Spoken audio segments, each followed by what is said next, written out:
All right. Welcome everyone out there who obviously everybody who's online with us now and those who may watch this in the future. This is our November Appalachian Trail Golden Packet Knowledge Share session. This is part two of maybe three parts for a trying to craft what the plan is to, or what will craft the plan for Appalachian Trail Golden Packet 2025. Um, so with let me go ahead and share my screen. And I'm going to share this screen. You guys should see, and I just need to hit slideshow and just make sure that you guys are seeing the full slideshow.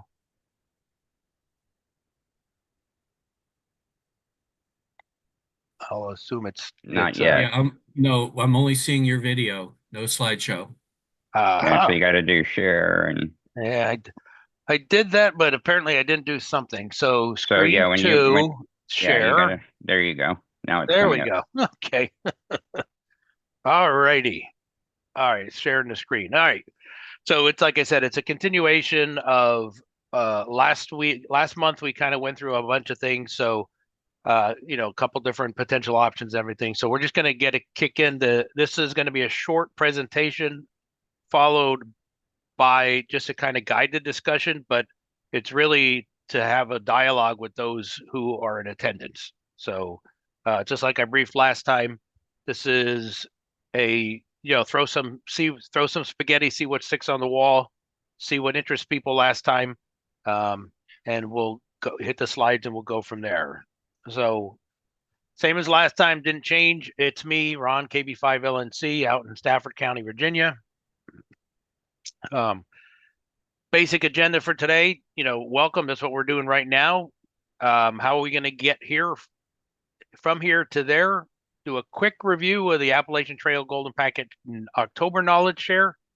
Talk about what the options that seem to pique interest, and then obviously a Q&A or any kind of discussions or anything that will help us go forward to for what I'll call down select to yeah, and I think I actually put that in there. Yeah, down it was on the cover slide. So the October knowledge share, we went over a couple things. Let's get back to basics, doing a Kenwood only D710 or possibly using the replacement if it's out.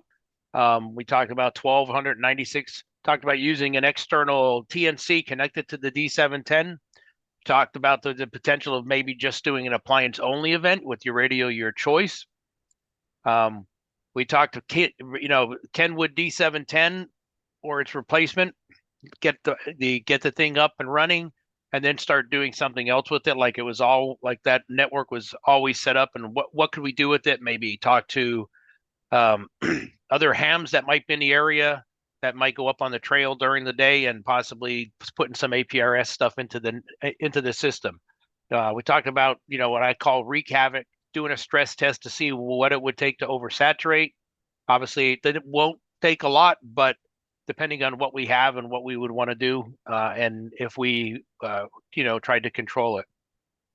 And then the last one I think I threw out there was where I refer to, we would do the Kenwood D710, get the trail established, so everybody know that the system is that we've got the trail established from north to south, south to north. Everybody's talking, and then at that point, those who wanted to could possibly do what I call a Frankenpeter, a mystery device that you're able to, you don't have to you don't have to say what it is, but you're going to have to test it. And then there may be some testing with the leadership in the Appalachian Trail Golden Packet to make sure everything's working and it's going to function. And then the idea would be, the August knowledge share, which would be our after action. That's when anybody who if we did the Frankenpeter, they would get to reveal what they used. So the two main things that seem to pique an interest based on what I remember, and I rewatched the thing, seem to be, getting back to the basics. We haven't completed the chain since I think 2019. So let's get it going. Let's focus on getting it up and running the way we did the last time, and then, then start working from there. The other option, the other one that seemed to pique some interest was let's get it up and running, and then maybe do what I call the Frankenpeter. Let me put it on mute here. Sorry, I had a cough. So thinking about the Kenwood only type event, you know, we would get you anything. We would limit it to John, can you please mute yourself? we would limit it Alright. only at least the first part to Kenwood only, the D710 or the replacement, get 1200 up working, and then start using it like established network. You know, bring other APRS applications into the mix, and then go from there. And that would take some time to just, you know, kind of, you know, planning ahead in the coming months to what type of things would we want to introduce into the network. But, you know, the idea Bob originally had was let's get it up and have some kind of permanent network up there, and then all right, so what kind of things would be used on the network, you know, as if you think of what Bob may have wanted to do, what he wanted to use it for. But we also know that's like 15 to 20 years ago, so there's a lot of advancement and things that are now into APRS. So what kind of things we could do, and you know, somewhat have fun with it. Let's get it up, and if we're not going to break it if it's up and running. The only thing we could do is essentially oversaturate it and shut it down for a bit. But you know, that's a way we can control it using the UHF comms. If we're oversaturating, let the other your adjacent stations know. So that was like the one of the two options, and the other one was, like I said, was the the Frankenpeter mystery device. Those are the two things. So those are the two things that seem to pique the advice. If anybody nobody sent me any emails that whether they watched it or anything, even those that we didn't have a lot of attendance, maybe about 7 to 10 people last time, but other than the discussions in there, from my perspective, John, Jeff, Lynn, and Don, those seem to be the two that seem to pique people's interest. So at that point, I don't have any more slides, but I figured at this point, what do you guys think? What do you guys, because I mean, ultimately, you're the leadership, so we're gonna, you're gonna be the ones that are gonna think of what we want to do, and where should we start tailoring where to go. So if there's another option you want to do, that's fine. But based on my memory and watching it again, it seemed like those were the two options that seemed to pique people's interest. Well, we can say that in the past, a couple of AT Golden packets, we've had pushback from people because it was perceived as Kenwood only. I'm really concerned that if we're Kenwood only, we're basically going down a path that probably is going to peter out. That's and no, not objecting to that, but part of the issue is we've been trying to do several different things over the last few cycles, and we've never accomplished a chain. So certainly, but you need to go look at a root cause analysis for the failure. And if I look at the root cause analysis for the failure, it does not appear to be driven by, oh, we weren't running Kenwood. There are a variety of failure modes, but we've had for 3 years running now, for example, the appliance working flawlessly on the northern part of the chain. Yeah, following up on that, Don, Ron, I would suggest that the failure mode has been logistical and not technical. I'm not questioning any of that. I'm not questioning it at all. I'm just going by the input and the discussion that came up at the last meeting. Well, I can just say that the past history says that if we say it's Kenwood only, we're going to watch continuously declining participation. But if you remember from those of you who this was also a plan to how to go about and do things differently. So, and that's why, if you remember, if you looked at the slides from last time, we talked about a Kenwood only event. We talked about an appliance only event. We talked about a Kenwood with appliance with TNC.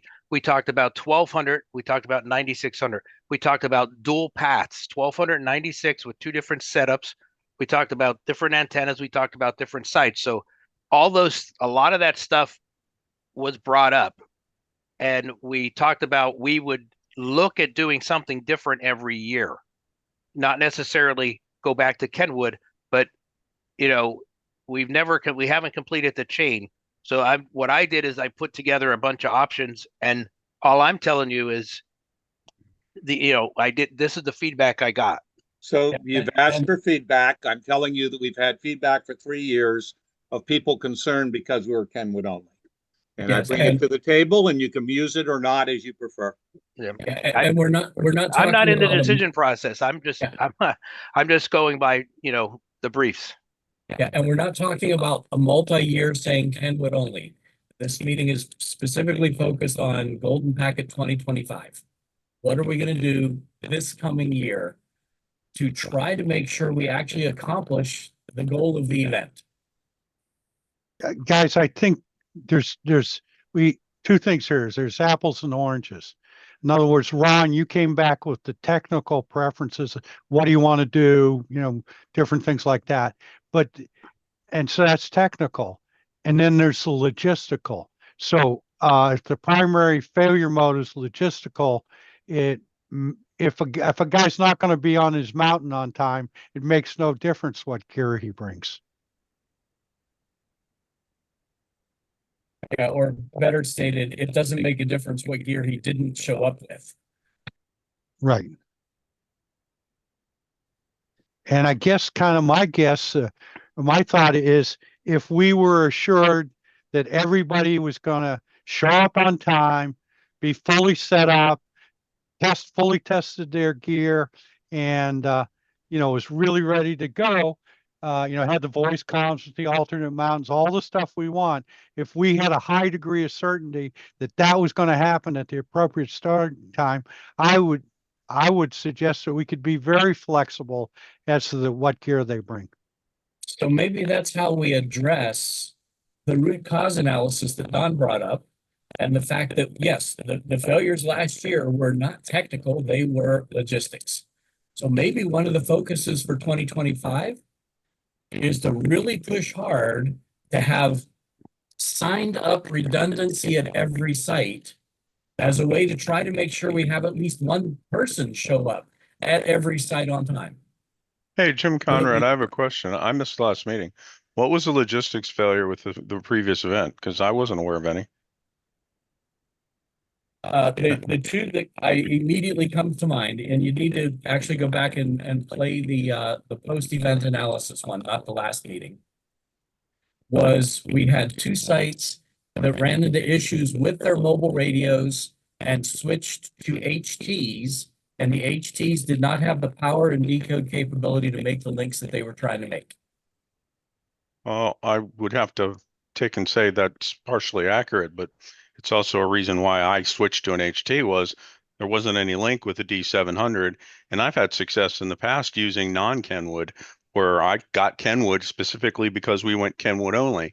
I like to do experimentation, and I'm okay with doing Kenwood only for a period of time. I think it was a mistake to start at 9600. 1200's always been more reliable, and it's not technically as precise requirements. But I don't think there was a logistics failure. I think there were some equipment problems, and it was technical, at least from my point of view. To my point, a logistics failure is showing up at a site with a piece of equipment that doesn't actually perform. Yeah, we could call that equipment. We could call that logistics. Well, except it did perform, Lynn. It performed to the south side. It didn't perform to the north side. And I reset it up at my base in my house in 9 acres. And I ran miles out using the D72s and the D710 in the same configuration we used for the event. I couldn't find any failures. I was able to digipete using two D72s as simulated nodes and my D710. So again, I don't think the root cause of that failure has been identified. I don't think it was logistics. So want to make a comment here, and this is more like just purely from an organizational standpoint of the event, is that one of the biggest, getting everybody in the group on the same page is like herding cats. And I'm not sure why that is. We spend a lot of time going over what the configuration is. We have folks that are like, well, this is the way the configuration was years ago, so that's what I'm going to use. We do make minor changes sometimes from year to year, and that's why we really strongly encourage people to take a few minutes, go over what the current configuration is, because if people are not doing their due diligence, that they do run the risk of introducing issues that can prevent us, of getting the packet the length of the trail. Totally agree. So Totally agree, but for next year, I think what we're considering is just asking people to get the RT system software, and we are just going to provide everybody with the config that they should be running on their radio, so that there's no like ambiguity. That way, we know everybody is running exactly the settings that they should be. And that was my recommendation to you. It was somewhere back. And Yep. I ran the configuration. You did the configuration for me and sent it to me. And I Yep. ran that configuration. So I kind of take exception to being saying it's a logistical failure. I think we still don't know the root cause. Some of the path analyses are inconclusive. But when I can digipede with an HT to the south side and not to the north side, that tells me that HT was working just fine. It didn't have a lot of power. But I've used the D72s, and Bob included the D72s in all his events. I used them at Mount Washington and at Mount Greylock with great success. But I agree with anybody who says that if you lock it down to a Kenwood only event, a lot of us, I want to be able to experiment. I want to do the WX3-in-1s. I want to use Jason Rosh's new device. I'm happy to start with a Kenwood, but I want to be able to experiment in the back end of that, because it's a great way to test out new equipment that I can't test in my local area. Yeah, but I absolutely. totally agree that sending out the RT to everybody gets everybody on the same page, and that does eliminate some of the issues. Yeah, I totally agree about the experimentation part of it, right? I mean, that's a big part of the reason why we introduced the ATGP appliance, and Don did so much work on that, right? But what we've done the past 2 years, at least maybe 3 years, is broken the events up into two sections, right? The first part is Kenwood only. We expect that people don't deviate from that. And then the second portion of the event is, you want to run the appliance, you want to run something else, you want to experiment, great, have at it.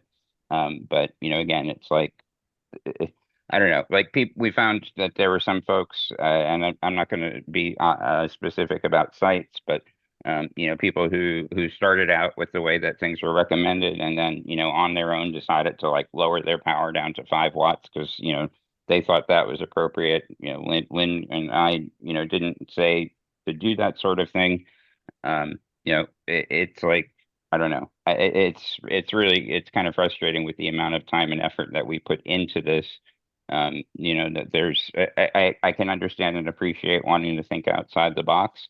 But at the same time, we've got, anywhere from like 15 to 17 sites, and trying to get everybody on the same page is so difficult. And, I don't know why it's so hard to take, 30 minutes to 60 minutes ahead of the event to put in the config and come back to us and say, this is what I configured.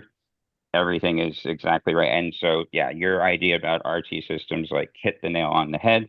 I don't think there's, frankly, I wish we'd thought about that in the past, because I don't really see any other way of getting to the point of consistency. But I have a question for Jim. Yeah.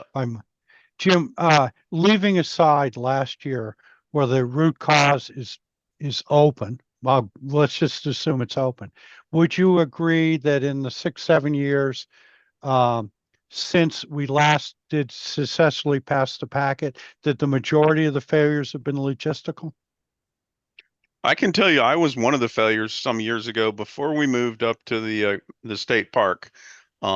I think I've told everybody, but that was the worst trek I ever did up a mountain in Maryland. I had been successful with D72s, and so I didn't know any better. I told everybody when we were doing the equipment poll into the spreadsheet, I was going to use D72s, and we found out the D72s, they didn't have, they put out 5-6 watts on a good day. They didn't have the power, but I didn't know any better, never had been at the site. And while people called me out after the fact saying, oh yeah, you can't use a D72 there, I'm not hiding anything. I believe in everybody being open about what we're doing so that anybody who has better knowledge than I can say, oh yeah, you can't use a 5-watt radio there. It's not going to work. I wouldn't have done it. So I was a failure at one of the previous events, which was the Mountain Peak in Maryland that we've moved off of. So would The you year agree after that that, was logistical failure? I mean, it's a technical logistics failure. Had I been 50 watts instead of 5 watts, we might have been successful. I think it's kind of both. The Well, what I'm following kind ye- of getting at is we have to agree on terms. You know, I if I'm agree, totally calling it agree. an apple and you're calling it a banana, Right, right, but right. we're Totally, looking at the totally same agree. fruit. I would say that I don't want to use the word contract because this is an open event and nobody's getting paid for it. Everybody puts a lot of time and effort into it. I agree with Jeff that everybody needs to be on the same page, and I don't know any other way to call it a contract, but everybody participating, somebody needs to lay out a standard operating procedure. These are the radios for this portion of the event. These are the power levels. This is the load from RT Systems that's being promulgated by the leadership of the event, and everybody has a checklist. This is what we're doing, so that it can't be left to chance and it can't be left to I didn't know, because you're going to get both of those, and you're going to get people that are going to deviate. I follow the rules. I bought a Kenwood for this last event because everybody said we're doing Kenwood only. I didn't have a problem with that. I had to get a used one. I can't afford a new right now. But I agree. There's a definition of terms that needs to be done, and I think we probably, I don't really want to use lay down the law, but you need to get everybody on the same page. Otherwise, the event's not successful. And those that have done some, I mean, I would have not done D72s at that Maryland Peak had somebody warned me. I just didn't know. I'd never been there before. The Elmers in the group, I welcome anybody telling me that's not going to work. It's like, okay, thanks for telling me in advance. I don't like wasting my time. Don't like not being successful with the event. I want to see this event as successful as anybody else because we all invest a lot of time and effort into it. So I agree with you, John, that I guess we could call that a logistical failure. And it was a known failure. It was just unfortunately not identified until after the fact. And who wants to be the failure in this event? And I was the failure that year for 100%, and I'll own it. Not making excuses. I didn't know that I was doing something that wasn't going to work, but The other thing, Jim, I think Ron brought up a great point, and I want to make sure it didn't get lost. But Ron brought up the option for this year of having duplicate teams on each mountain. I believe you said that, Ron. And personally, I feel that a logistic approach like that, if you have two independent teams on the mountain, the probability that somebody's on the mountain and going to work goes up substantially. Did I understand your comment correct, Ron? No, I didn't actually say that. I think we had talked about that before about having duplicate. What I was talking about, what I had said is in the previous time that we had talked about, hold on a minute, we had talked about having potential to run, two different setups, one at 1200, one at 96, possibly one at VHF, one at UHF.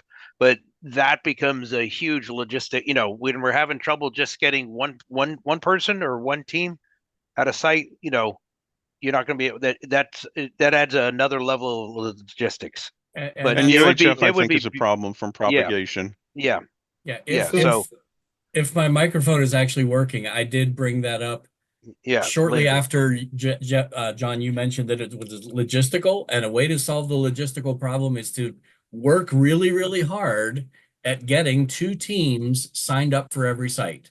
Let them bring their own independent hardware, let them make their own independent plans, but they're going to converge at the site and then choose who's actually going to turn on their radio. I love the idea of exactly what I was suggesting, Lynn. Yeah. I love the experimentation that Jim brought up. I think I'm totally behind that, but we can't have link level experimentation without good UHF communications across that same link.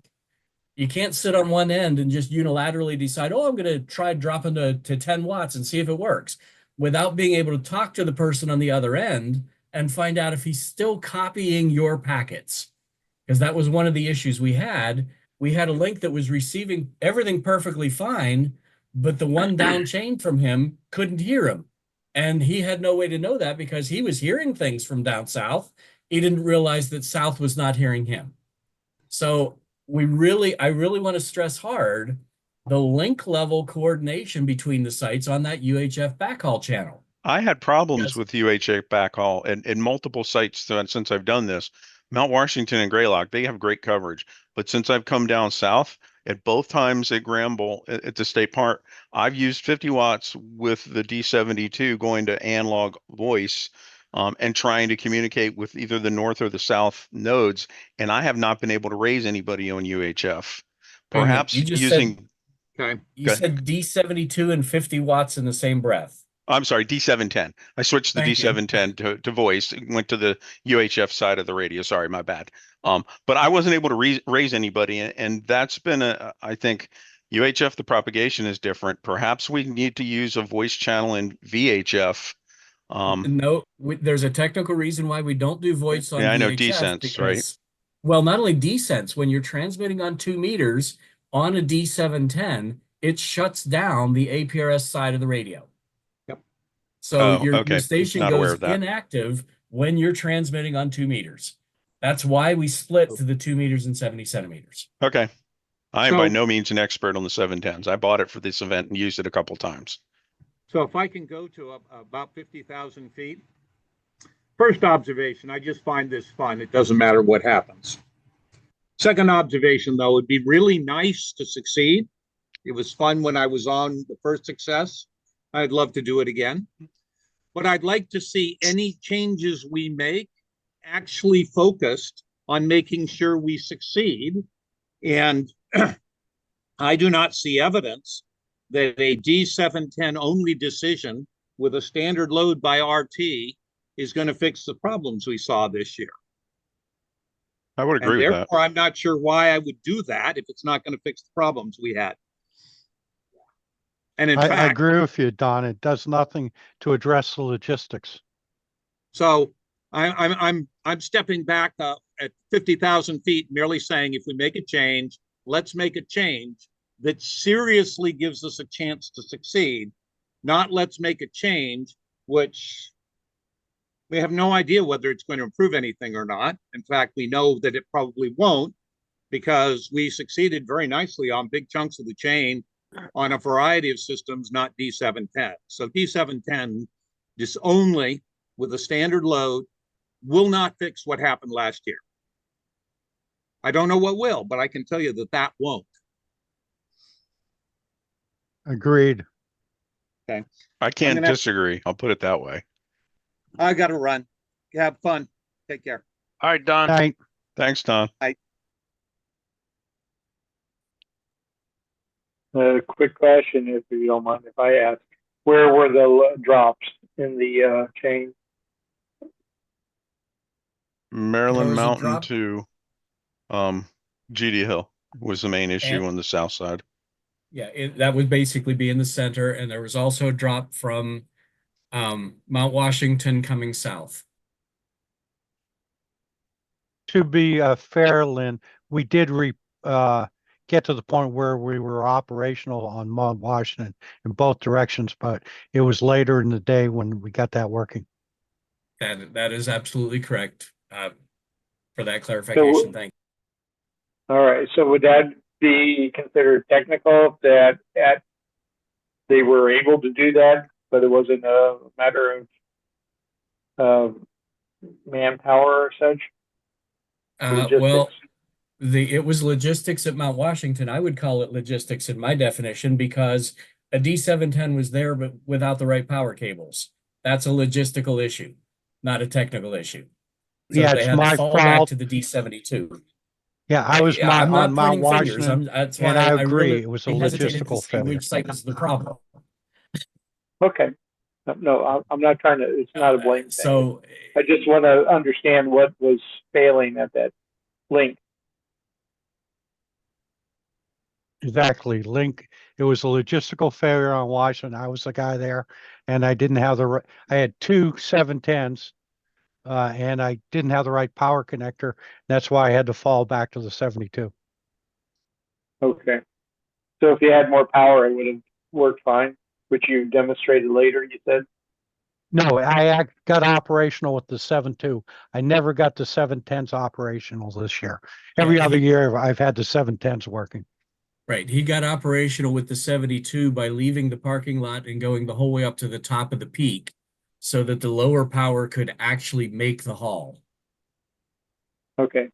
Whereas the higher power, the 710, in the past has been shown to work perfectly fine from the parking lot.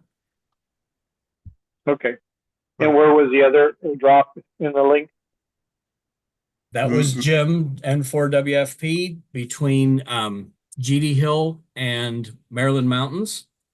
And his D710, and see if I get it's correct, Jim. His D7010 was not decoding GD Hill. So Correct. he decided to switch to the D72. And with the D72, GD Hill could not copy him at all. But here's the other thing, though. Even when I switched to the D72, I wasn't copying GD Hills, and it really makes no difference whether it's a 710 or a 72 on the receive side. Same antenna, same cable run. I should have been able to decode GD Hill even if they couldn't hear me, and that did not occur. And with the 710, I wasn't able to decode GD Hill, but with the 72 up, everything worked fine from my point south. I had a good path all the way up to my point using the 72, and I only switched to that because, as they say, improvise, adapt, and overcome. The D710 wasn't doing it, and I thought, well, this is better than nothing. It was a backup. Okay. Would an antenna, or in the past, has that location had any issues with that as far as a path and Well, power? we moved GD Hill this year, so that had some play in it without question. The Okay. previous So it was a year, I little- was at the same yeah. spot and was successful, but I wasn't using a D72. Yeah. Or, So or with more a power, D710. better antenna, or so all I'm saying is in every location, a power, a antenna configuration, if all that stuff's predetermined, would that eliminate any of the, I don't want to get into this logistic technical part, but It would get if everybody that on the would same fix page. this situation, would it fix it? So can we say for every location, if we say, okay, this is the antenna of choice, this is the power of choice, this is the radio of choice, and when I say radio, at this point, it's not, let's get away from the Kenwood situation, but if we can say that a power configuration in a location with an antenna choice, that it would establish a suitable link in this whole setup. Would that be fair to say? Theoretically, yeah. Well, the answer to your question is we don't know, because we did move some sites, and GD Hill was one of the sites that moved to a slightly different location. The radio mobile analysis for the site looked like it should be good, but the direct answer to your question is we don't know what the failure was, so we don't know what the correction will need to be. Okay, that's fair. That's fair, Lynn. So if we, previous to the actual event, if we were able to coordinate 2 people or 2 or 3 people to corresponding locations with equipment to test out that situation, would that probably eliminate a failure in the actual event if we got people up there to experiment? Well, Ron, along that line, let's say we defined the event to be 2 weekends in a row. The first weekend, everybody goes up and tests, find out what the failure modes are, go home, fix it during the week, and then come back the following week for the actual event, if we could do that. And I'm not suggesting that would be at all practical. In other words, there's no way we could get someone to hike Katahdin 2 weeks in a row. But if we were to do that 2 weeks in a row, I think everybody would agree that the probability that it works on the actual day would be much higher, correct? Yep. So my thoughts are just my 2 cents there, is if there is a situation where we can say that between certain locations that we're having a failure, and it seems to be consistent between events, and we can look back in the past 3 or 4 years and say, okay, and I understand there are situations where certain tops were not manned by the people or the radios and such, but if we were able to take that situation and test it out ahead of time and say, okay, if you went up to this mountaintop at this location with this radio and this antenna set up, that you were able to, of course, pass a packet between the next mountaintop. Would that be a better way to look at this and say, okay, here's the equipment, here's the power range, here's the antenna setup that we need for this location of work, so that everybody knows that in the future, that if you're dealing with that, then we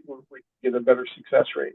That's been discussed in the past. Part of the issue is just making it so that everybody's schedules work together so that you can actually do something like that.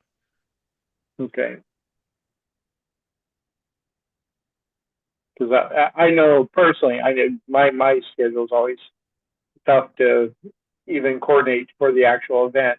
But if there is a way to even have people test out 2 locations that we're having issues with, that we can actually maybe go up and send 2 people on 2 different mountaintops on a coordinated timeline to test out that situation, and then we can come back with the information to say, okay, if we use these radios, this power setting, in this situation, we can pass packets efficiently between these 2 locations, then it's not a big deal in the future.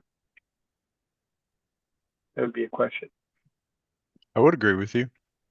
I think that's a good idea. It's just getting everybody to be able to schedule it. I think that's the only thing. That's a logistics issue. Everybody's got busy lives. Yeah, even absolutely. Even if we did that, we know this is RF propagation changes. Just look at the VHF propagation maps that Jeff was throwing out at this year's event. Openings happen, and where traffic passes normally, sometimes it closes. So yeah, I love the idea of coordinating link tests outside the event, but it still doesn't really guarantee that the event's going to. Yeah, and I think Jim and I were trying to coordinate it one weekend out of either September or early October, but I was out of the area. Yeah, I mean that's the problem. We all have other lives, and some of the distances we go to participate is not insignificant. Yeah. Roger. All right, I would, and my 2 cents would be, so to find the links that are the problematic links, and then just to work on those. Because I know from the south side, we had very good success up to Virginia. Correct me if I'm wrong, Jeff, but we had really good success. So where we're having the failures at, let's focus on those, and then if we can coordinate just the testing of those areas and saying, hey, here's a problem. This during this time of year, and then blah blah blah, that we're having a problem, and we might need to use directional antennas and a little bit more power. That's it. Just to be fair, it's not always the same links. I believe it's Roan that has a fairly sensitive location. You have to be in the right point to actually have good communications north and south. So there's sensitivities basically to all the sites, but there's definitely some that are worse than others. And if they can be coordinated prior to the next event, I think that's a fantastic idea. Okay. When Ron and I had talked about moving Gita Hill to another location, which seems to offer a better path, we just need to test it. Yeah. At least the one that we were looking at when you go to Big Gap or whatever it was, I think that had a much promising. I did a whole bunch of. I was looking at those and using Radio Mobile, the free version, and that seemed to have a much better signature to go from where I was currently at, where GD Hill I used this year, and to the Big Gap. And one of the issues I had this year that I didn't have the previous year was somebody was doing 1200 baud on the Golden Trail frequency. I'm sure there was probably some collisions. And I plan on going up there with a regular TNC to try and figure out what the source of the 1200 is. And, everybody's entitled to use the frequencies is it's not a coordinated thing. But I might be able to reach out to the person and say on this day, hey, can you guys not use it for that day for our event? Yeah, but, unless it was a balloon somewhere and you just couldn't see it.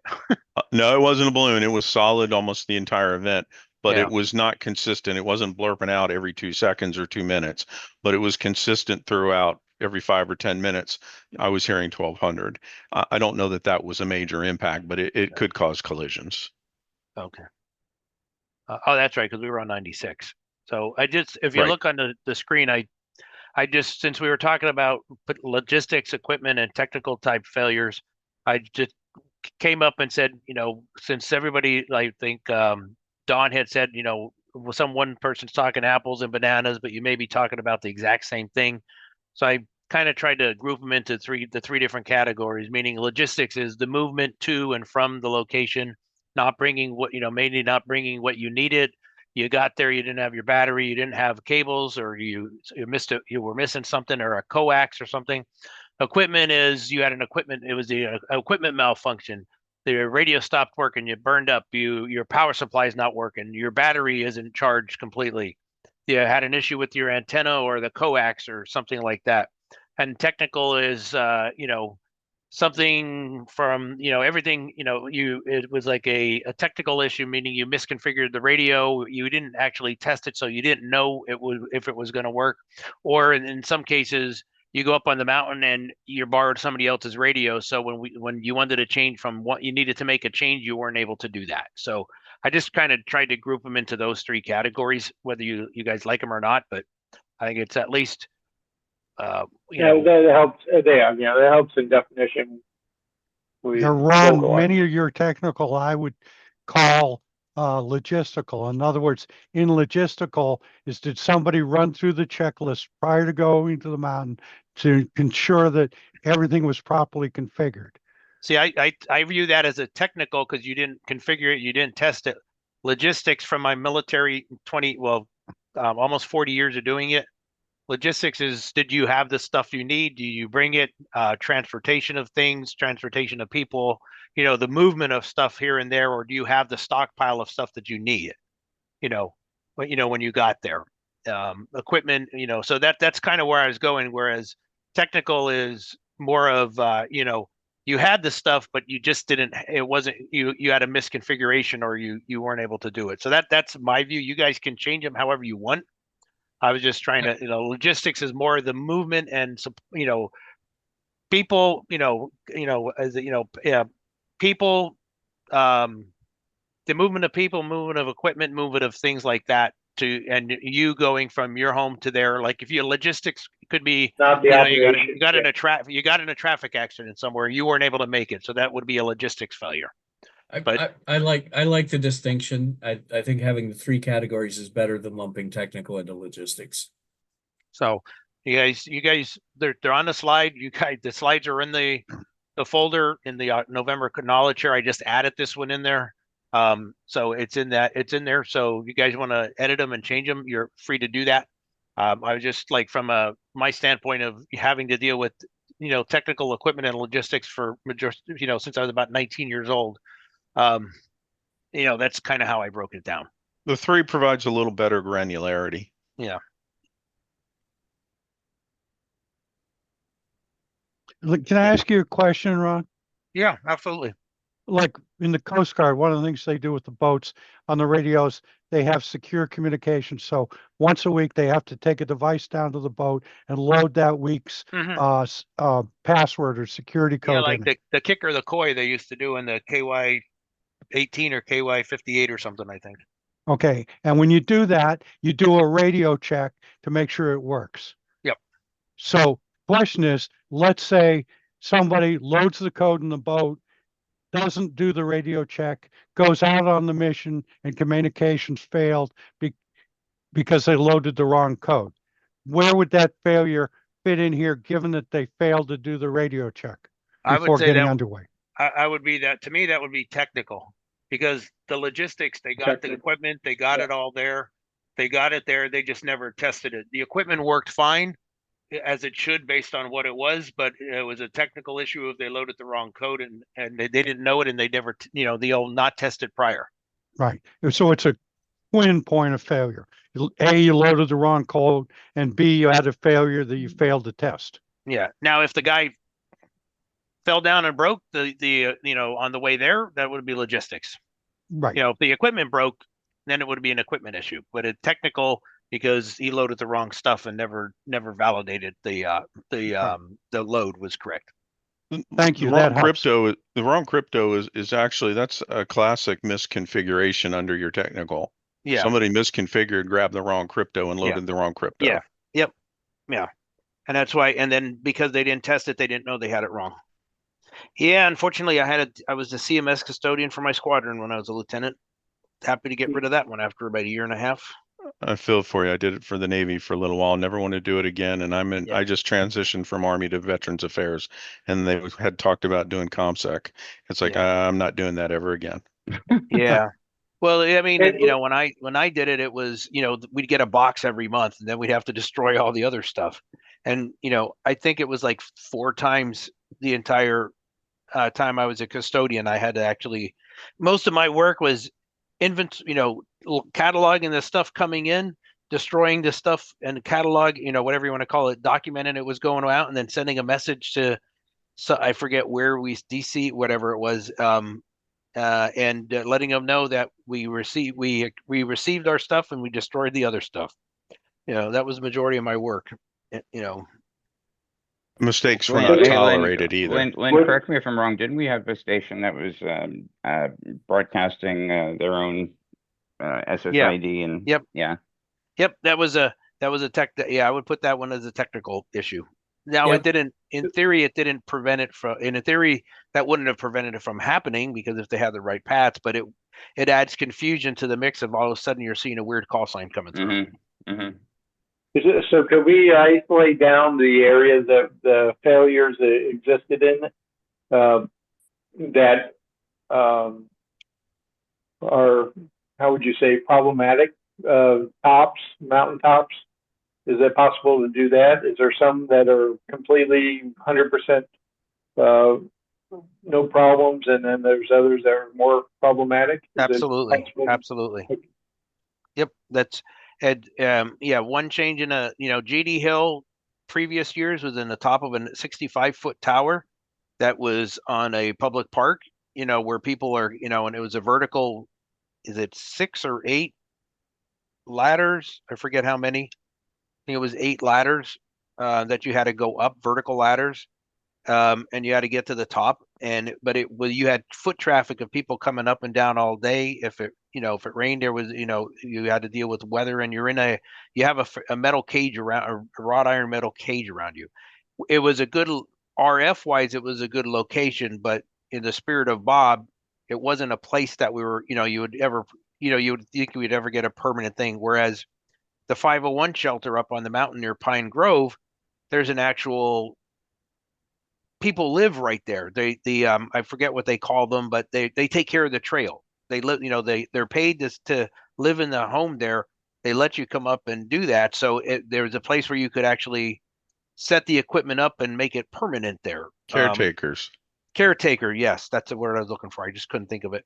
But they were right there. We saw them. We met them when we came in, and they're like, "Yep, have at it. Just I said, "Yep, we'll be out of here probably by 3 o'clock. Everything will be cleaned up. We won't leave anything here." Gave them a trifold to let them know what we were doing. They told us, "Hey, if you guys need water or anything like that, it's over there," and etc. So that was one of so we tried to see how it would work there. There were trees around it, but from with the air antenna up near the top of the trees at 75 feet up in the air, or I forget what it was, 50 feet or 60 feet or so, because I had a 75-foot coax and I only had about 25 of it on the ground. So I had at least 50 feet. The antenna was 50 to 50, tip of the antenna was about 55 feet up in the air. So near the top of the trees. Now that doesn't mean we didn't have, I had a great signal going north all day long. Never got the guy on voice, even though I tried. And I heard Jim down at Maryland Mountains a few times for the first hour, and then everything went away. But I'm 100% confident part of that was because of the location. Because it wasn't. If he was beaking every minute, I was not getting him every minute. So there were some issues that were going on. And if he never heard me, that means I wasn't getting down to him, which means that possibly some of the foliage in the trees were causing some of the issues. So that's why we're trying to trying to keep realistic locations, but also, and that's why Jim had looked out to the potential of doing the big gap. I'm going to call it big gap. I can't remember for sure what it is, but it was something gap there in near between Shippensburg and Carlisle, Harrisburg area, just southwest of that. So my thought would be for the areas that we have issues with, if every other issue, we've got the logistics, we got the technical, we got everything figured out for south, north, any of the trouble areas, let's pay more attention to that as far as that, and then get them working, communicating, and then everybody else, when they know that they can communicate north and south, then everybody else come online. Because I know a lot of times everybody wants to pay attention to getting their stuff going, but if we have trouble areas, let's focus on that and get that functional. And even if we can test ahead of time and know that the link between north and south and those trouble areas are working better, or we've got those situations figured out, then that'll be less of a dynamic in the end. Yeah, and I would say, based on the three things on the screen, the link between GD Hill and Maryland Mountains would fall under the logistics because of the location, because I know I was receiving north and south fine. So I'm confident my equipment was set up fine. And, I don't see a reason why Jim's wasn't set. I'm getting him. I think it was an issue of just me getting to him.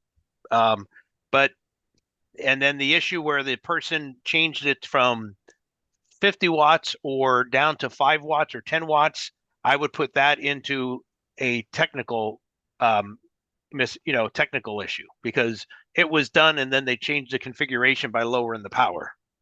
So, and also equipment for the person who had an issue with maybe the battery. It was either the battery was low. So, so in other words, there were 3, out of those 3, we had 3 of them, all of them at different sites.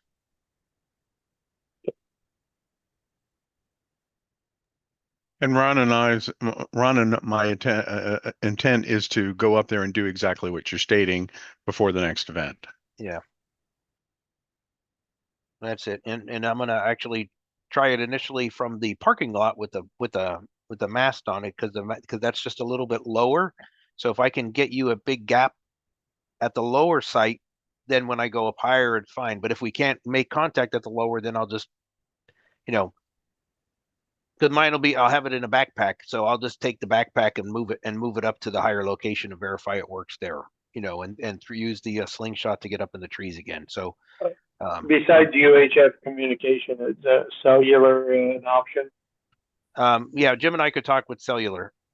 I think most of them are reachable. Lynn, you may have a better idea, but I think most of the sites had, maybe where Jeff was, it was sketchy, but I think most of the sites had some cellular coverage.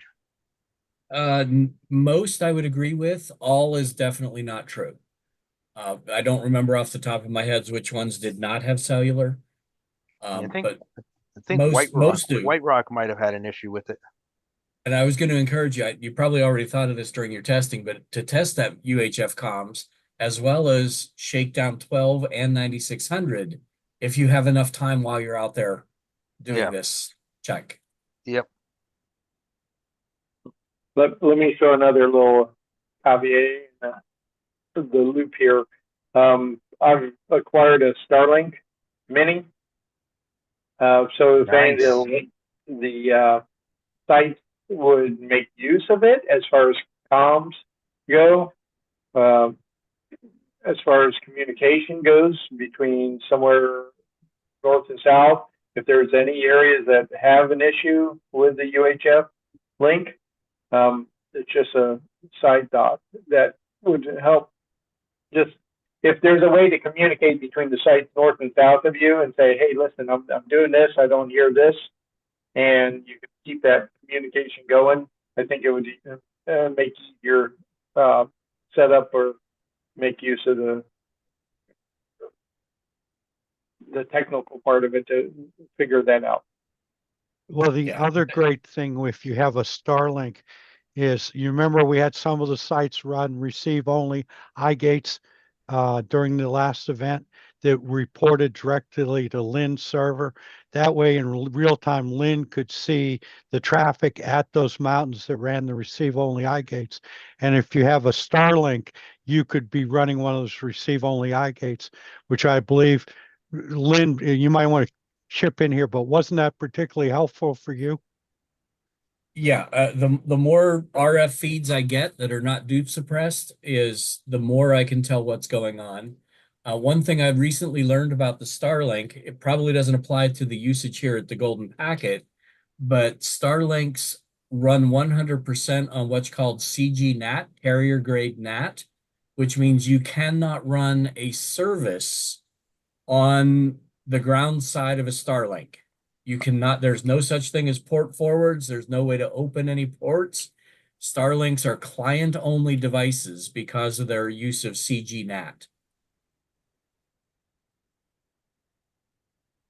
That's interesting. I've got a Starlink and I have a low-end business and I have a static IP. I have not tried doing anything with it yet. I do have, and I'm familiar with, unfortunately, that because I have fiber at one of my houses and found out that that was exactly how they were doing it. And it took a lot of troubleshooting and finally I called a tech support to figure out that, yeah, you can't do what you normally would do with your old cable interface routers. But I appreciate that info because I didn't know that, and I have a Starlink. So good to know. I would probably have gone through the same wasted time trying to figure out why it's not working the way it's supposed to.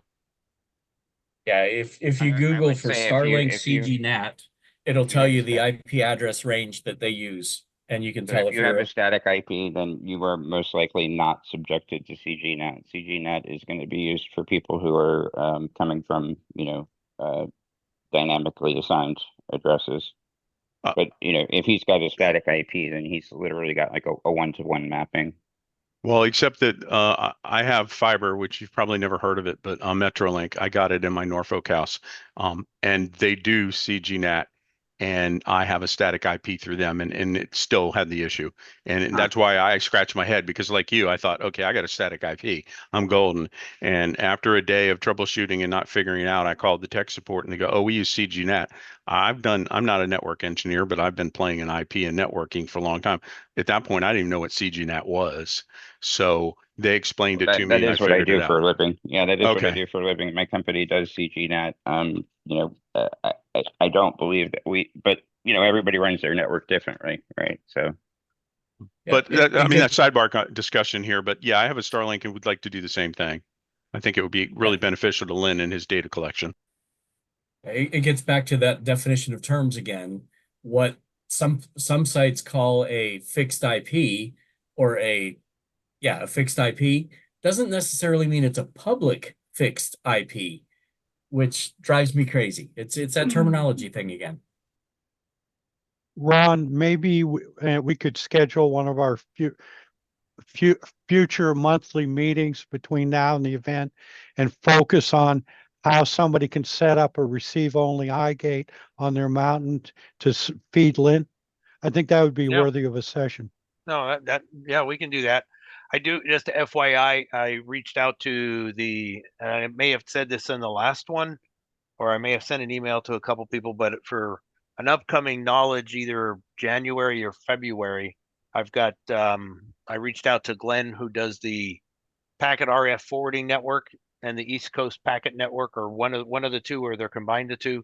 But he's good to talk about, how they're running their HF, NVIS type stuff. So that'll give us a break from the Appalachian Trail Golden Packet to talk, some HF packet.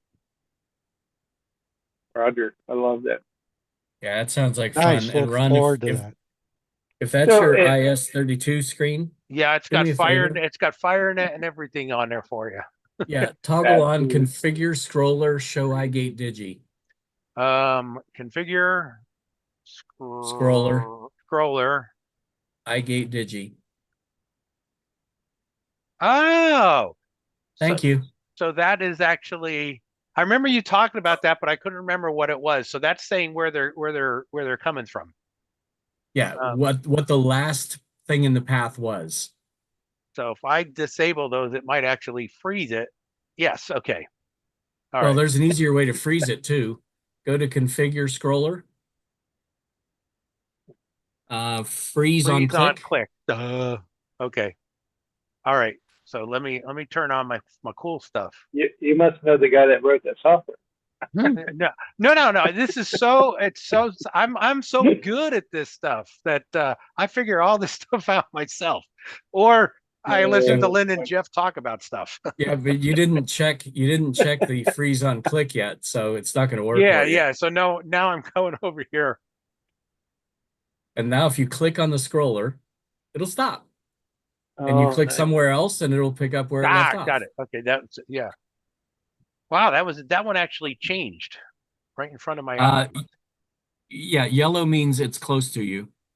Green means it's nearly on top of you. Okay. All right, interesting. So my suggestion was, like, if there's sites that have no communication ability, that we can set up a Starlink, and then they can either via a phone or WhatsApp or whatever IP communication get in contact with the sites north in proximity to them. So that might be an option that helps troubleshoot issues for sites that are having problems. Again, just 2 cents worth. Yeah, for sure. I know I can Google it, but how much does a Stargate Mini set you back? About $500.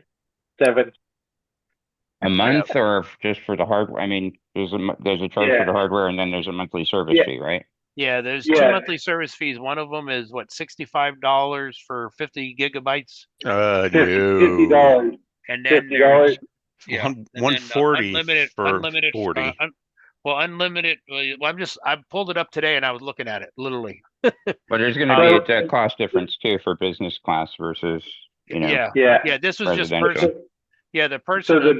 The smaller one, the larger one's 165 for unlimited. The smaller one is $50 or $65 a month for 50 gigabytes, and then it's $1 a gigabyte after that. And then unlimited is I think $165 a month or something like that, or 120 or something a month. But you're still limited. Yeah. So right now they have a thing because of the disaster in our area in North Carolina. It's free service to the end of the month, which doesn't apply. But the nice thing about the minis is that you can pause the service and then reactivate it when you want to. Yep. So I'm gonna the Gen 3, you can do the same thing. I can pause it. I just paid my 100. It's 140. You get a static IP and 40 gigs. I'm not aware of the lower pricing plan. I didn't see that when I got to sign up. But the Gen 3s are not huge. But the problem with the Starlinks is that I'll call them in the field use, they're power hungry. Mine, it tells me I can look at the dashboard. It's pulling about 50 watts continuously. That is not sustainable at one of our events if we're on solar or batteries for very long. I mean, it is if you have a car there and you have the car running, but the mini's a little bit less. So that's, and it runs they're beautiful because they run anywhere between 12 and 48 volts, I want to say. So there's all sorts of configurations for that. I've got all sorts. Wow, that must be nice. I didn't see that in my plan offerings.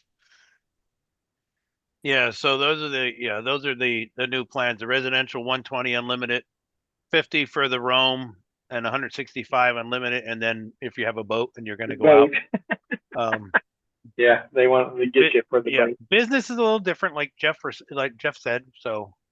Okay, I was under the fixed residential 140. Yeah. Which gave me a static IP. Yeah. Yeah, because I'm assuming this doesn't have, but yeah, this is some of the stuff that's pretty neat is what they're able to do with the satellite. I've one like that's never going to work, and lo and behold, it's like I'm contemplating getting one for when I go with the RV or when I go down to my father-in-law's because he's got crappy cell service down there. And funny story, real short. I accidentally let a Roku associate with the Starlink, and didn't notice it. And all of a sudden got a notice from Starlink that I've come close to using my 40 gigs for the month. And I'm trying to figure out, I just have it set up for doing testing and pushing a little data and trying to figure out how did I use 40 gigs? And then I noticed the Roku had connected to the Starlink. And there was only I mean, I was watching regular streaming over the Starlink, and I was actually didn't know it at the time, but I was pretty impressed. It had some pixelations here or there where there's dropouts, and I have obstructions because I have 100-foot pine trees on one side. I haven't had it put in an optimal space, but it's interesting just how well their service works. Kudos, yeah. So for an iGate, that would be nothing. The data flow would be very insignificant to even the lower end Starlink. So Jeff, keep that in mind for the next event. If there's locations that need or having issues with communication, I'd be willing to loan out my Mini. I've got it set up on 12 volt. It'll run on a car. It'll run on a PD, USB-C PD, and then also got stuff for DeWalt, Craftsman, whatever batteries you got. Yeah. So it'll allow just the communication part. So if there's issues at a certain point and we can't find out what's going on and there's no cell service in the area, then let's overcome that so that we can get these problematic areas figured out. That's a really generous offer. It's appreciated, but I'll just ask you to keep it in mind that if you hear discussion about that, we may not remember who said what when. So okay, re-offer it if you hear us talking about that area. Yeah, absolutely. Jeff, just put in your notes that if there's communication issues. Yeah, I'm not actually taking notes right now. Unfortunately, I'm trying to double. Yeah. So Yeah, if you want to fine. maybe send it an email, you want to send it an email. To I'll text you. Thank you. Actually, just have Ron put that into his note there in the slide deck for today. There you go. Oh, that would be perfect. Am I sharing? Which screen am I sharing? This slide deck? The different event type yeah. each year. Yeah, you're do one on communication between sites. And then we'll bring up Starlink and alternate ways to communicate to ensure. I'm sorry, putting a lot of stress on you. All right.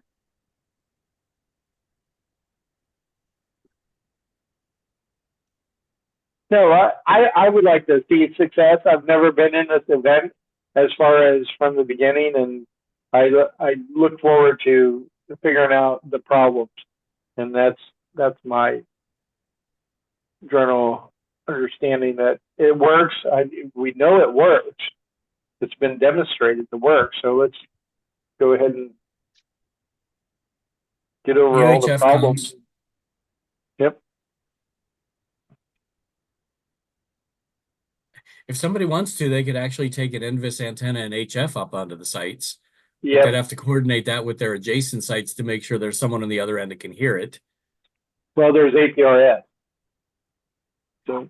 And we've actually done phone relays from people sitting in their shack that can reach the site with the UHF voice and offered to relay communications from the phone network from POTS to RF. Yep. I don't know why, but when somebody said something and my brain said 6 meters, you can do APR, that would require a different thing. But, yeah. what would happen if we did, now granted, it doesn't help hikers, but, if you had a backbone with, I thought that would be interesting where a 6 meter backbone, connected the sites, but, and he had a 2 meter inbound coming from the quote through hikers. Right. Yeah, that was one of Bob's original ideas, was to put an alternate frequency backbone. Yeah. We're at an hour. Yep. We sure are. Yep. So I think tonight has been amazingly productive. I really appreciate all the interactivity and the ideas that got thrown about. we can take some of these and feed them into the final plans for 2025 when we get to that point. And I'm definitely looking forward to a different approach, different conversation next month, Ron. I love that thing you've got planned. Thank you, Ron. Oh, that'll be, you're talking about the East Coast packet thing or the packet RF forwarding network. That'll be probably January or February. Ah, okay. Well, Yeah, that's only 2 months away. yeah. So, but yeah, next, now it's up to you guys because the majority, Lynn, John, Jeff, if you guys want to, wanted to figure out if you want to continue this discussion, for the December one, or if you guys want to have a discussion to yourselves, and then we, present next month what the path is or what the decision is going to be. You just let me know. Be more than happy to take notes and stuff, or you guys can tell me and I'll put some slides together. Yeah, this is definitely not centralized authority.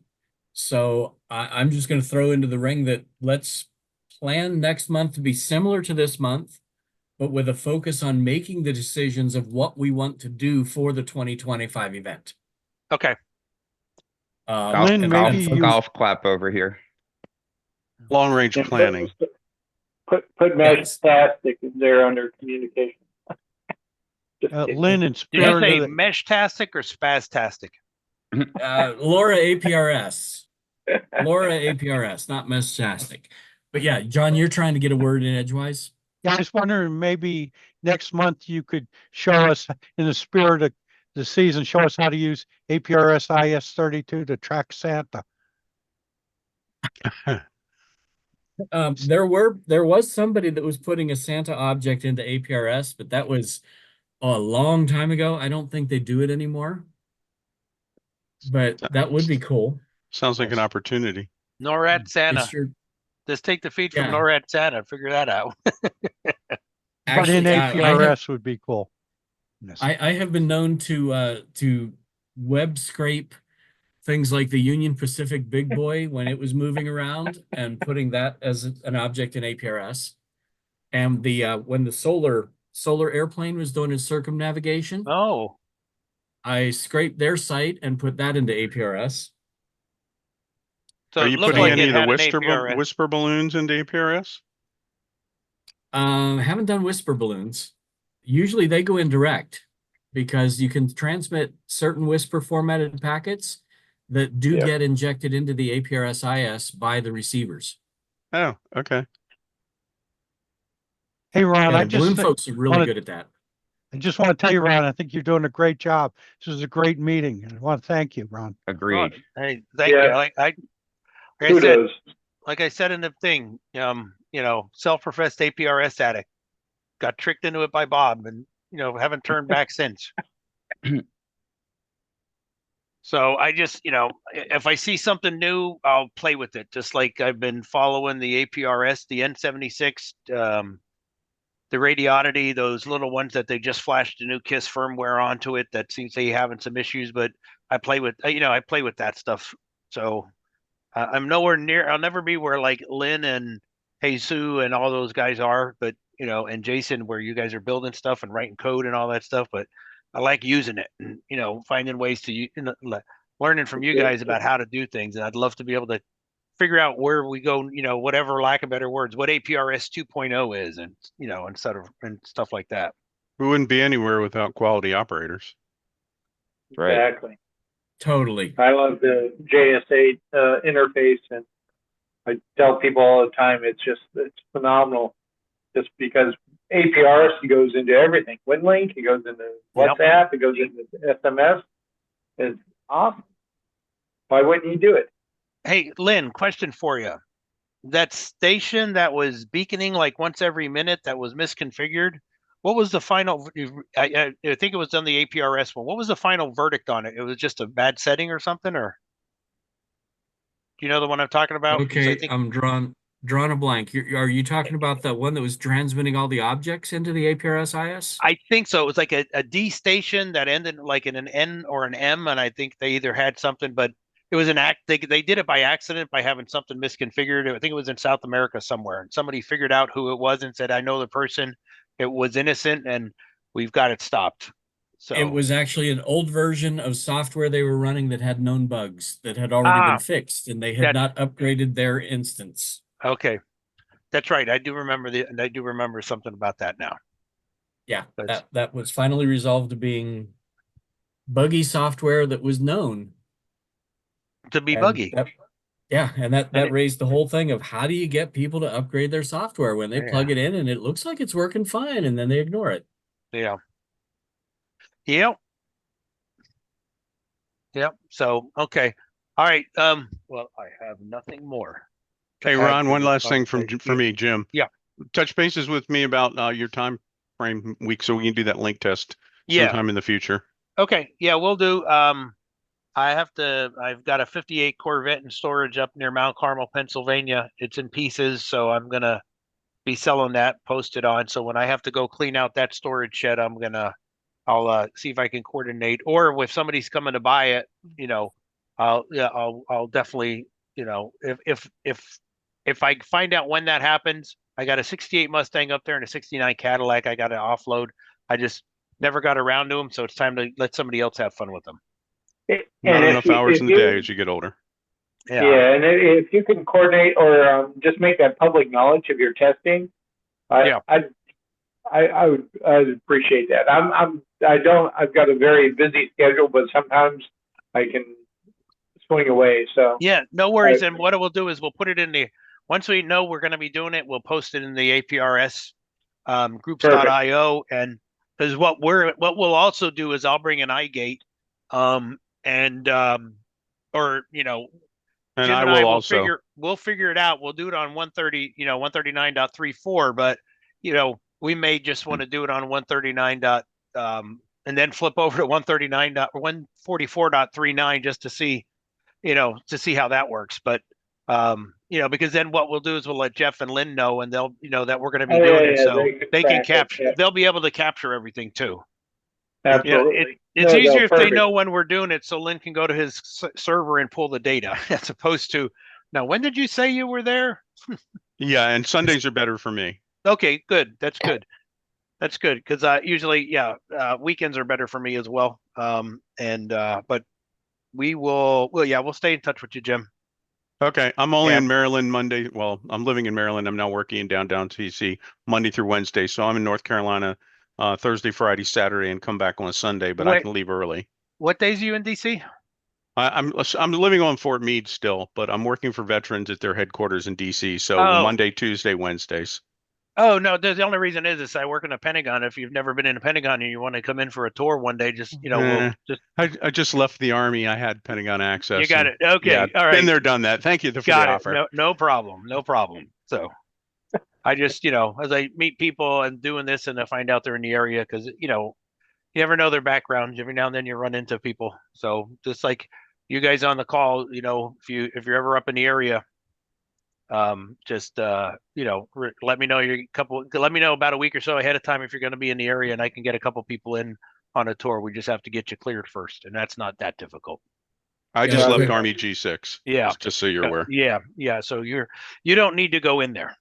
No, it was an interesting place, but been there, done that. My tour is now in downtown DC, which I'm learning right across from the White House how much of a pain that is. Yeah. So Ron, you want to go ahead, Jeff. Ron, you'd like this. When I was in high school back in the 1960s in Arlington, Virginia, you could just go over and walk around the Pentagon. Oh, yeah. There used to be like a little mall they had. Matter of fact, they had their ham radio station right there, open to the people could walk right into the Pentagon. And then there was a guy was telling me either in the 50s or 60s, they had an explosion in there. Somebody threw a bomb, did something in there, and there was an explosion. So that's when they started closing it down. I heard they had flights in there in 9/11. Did what? Flight. It's a joke. Yeah. No, I got it. There's a little bit of a tinny sound in the background, so I didn't know if you said flights or something or something. I wasn't quite sure. That's like, did he just say flights?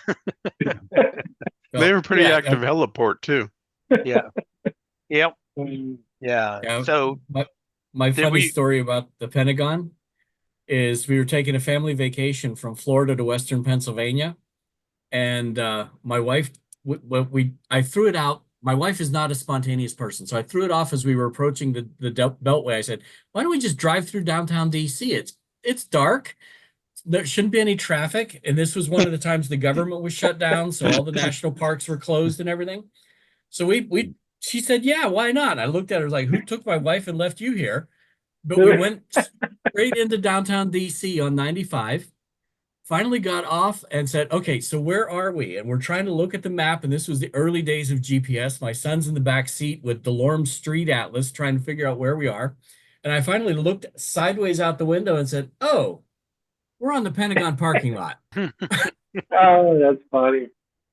So we yeah, actually Yeah, went to do the that. Lincoln Memorial, parked illegally, took the Pontiac Parisienne, a big 1985 white car, took it ice skating down the parking lot, and then parked it illegally, walked right past the closed barrier with the two kids, walked into the Lincoln Memorial, crawled up the steps because they were coated with ice. It was a blast.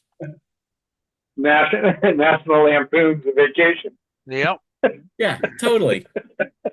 Go punch was the amazing. moose. Go punch the moose. All right, guys, I'm gonna wrap things Okay. up for Okay. the, All right, sorry. no All worries. right. Thanks, All right. everybody. Thank you so Have a much. good night, all. All righty, everyone. Thanks. Have a good night. Night. You too. Night, everybody.